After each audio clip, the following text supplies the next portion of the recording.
I love that in a life that I got to live before I knew them, my priorities were different. Drew Barrymore has spent decades captivating audiences with her resilience, charm, and raw honesty. She has danced through the highs of fame, cried through personal chaos, and laughed in the face of heartbreak. However, a recent moment left everyone stunned. The unshakable queen of comebacks, known for her authenticity, suddenly broke down on live television. No script, no cue cards, just raw emotion. After overcoming childhood stardom, addiction, and public scrutiny, what could have shaken her to the core? Something happened behind those studio doors, and it's not what anyone expected. Born into Hollywood royalty, Drew Barrymore's fate in the entertainment industry seemed inevitable. As the great-granddaughter of theater legends and the granddaughter of screen icon John Barrymore, her lineage carried immense weight.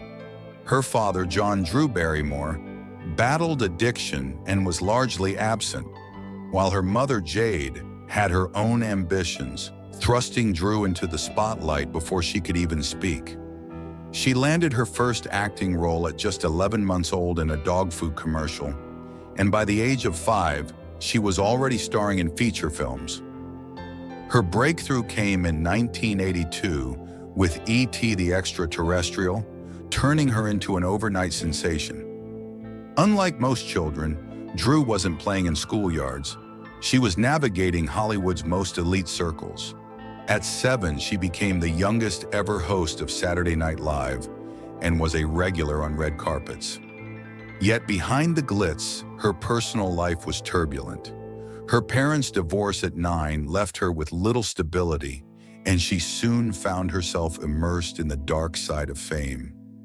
Paparazzi captured her in adult settings, dressed beyond her years and socializing with older celebrities.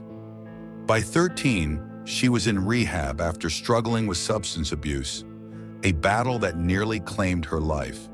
Determined to take control, she petitioned for emancipation at 14, breaking free from a toxic environment and forging her own path. Despite early struggles, Drew refused to let addiction define her. Her journey to sobriety was anything but linear. By 9, she had already been exposed to alcohol and drugs, often attending clubs like Studio 54 alongside her mother. Her career suffered as a result, and by 12, she was blacklisted from Hollywood. After spending 18 months in rehab, she fought for her independence, understanding that survival meant stepping away from the lifestyle that nearly destroyed her. While she achieved sobriety for years, a relapse in 2016 tested her resolve, straining friendships and even leading to the loss of her therapist. But Drew refused to stay down, quietly regaining control and celebrating over 2 years of sobriety by 2021. Over the years, Drew has reinvented herself countless times.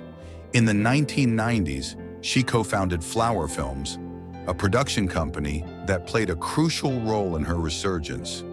With hits like The Wedding Singer and Never Been Kissed, she solidified her place in Hollywood. She also took risks, backing films like Donnie Darko and producing Charlie's Angels, which redefined female-led action films. Her versatility extended beyond acting. She directed Whip It in 2009 and earned critical acclaim for Grey Gardens. Whether starring in romantic comedies, horror films, or quirky indie projects, Drew proved she was more than a former child star. She was a powerhouse. In 2020, she stepped into an entirely new role with The Drew Barrymore Show, a talk show that felt more personal than polished. Unlike traditional daytime hosts, she brought humor, empathy, and an unfiltered honesty that resonated deeply with audiences. She created a space where both celebrities and everyday people felt seen and heard. Whether discussing personal struggles or celebrating triumphs, Drew made vulnerability her strength, proving that authenticity never goes out of style.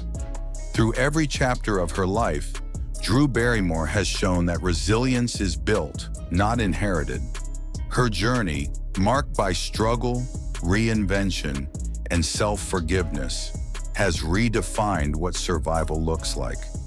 Addiction was never her downfall, but rather a battle she faced with courage and honesty. Today, she leads a substance-free life, dedicated to her daughters and breaking generational cycles.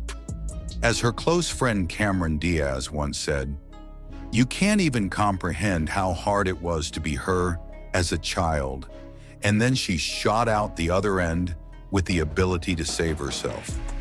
That ability, to rise rather than retreat, defines Drew Barrymore more than any movie ever could.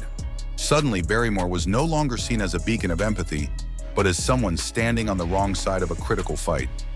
Social media erupted in fury, condemning her for scabbing and acting tone-deaf on platforms like Instagram, TikTok, and X, formerly Twitter. Her proclamation, "I own this choice," intended as an admission of accountability, backfired and became viral fodder for an anti-Barrymore chorus. Fans who once saw her as a vulnerable and relatable figure expressed disappointment, highlighting the delicate balance public figures must maintain between personal values and professional decisions. Just a day before the season premiere, Barrymore reversed her initial decision, acknowledging the backlash and announcing that production would stop until the strike ended. "I have listened to everyone." While some viewed this as a redemptive step, the reputational damage lingered, not just affecting her show, but also straining her relationship with her audience and peers. This episode marked a turning point in Barrymore's career. Once celebrated for her resilience and authenticity, she now faced scrutiny over her leadership in alignment with broader social movements. Her attempt to protect her show's staff clashed with industry solidarity, exposing the complexities of public accountability. The backlash reshaped her image, not just as an empathetic figure, but as someone navigating the challenges of fame in an era of social activism. The apology that followed shook the internet. On September 15, 2023, Barrymore posted a tearful 3-minute video on Instagram, a direct and raw address without PR polish.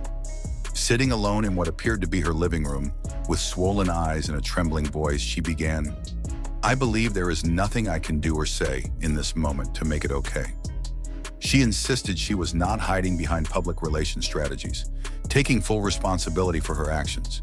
She repeatedly apologized to writers and unions, acknowledging the pain she had caused and emphasizing that her actions did not reflect her true character.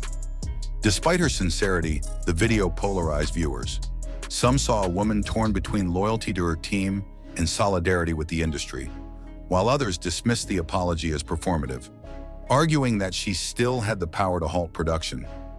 Actress Deborah Messing publicly urged her to reconsider, highlighting the broader impact on union members. The apology, rather than quelling the backlash, intensified it. The video was dissected, memed, and swiftly deleted, raising doubts about its authenticity. To longtime fans, it felt like a betrayal, conflicting with the compassionate image she had cultivated. Barrymore's reputation as a feminist icon also took a hit. While she had long been admired for her resilience and leadership, the controversy highlighted the complexities of public accountability. Some saw it as a moment of growth, others as irreparable damage. Yet if Barrymore has proven anything, it's that reinvention is always possible. If you want to stay updated on Drew's story and more Hollywood deep dives, don't forget to like, subscribe, and share. Let's keep the conversation going. Thanks for watching.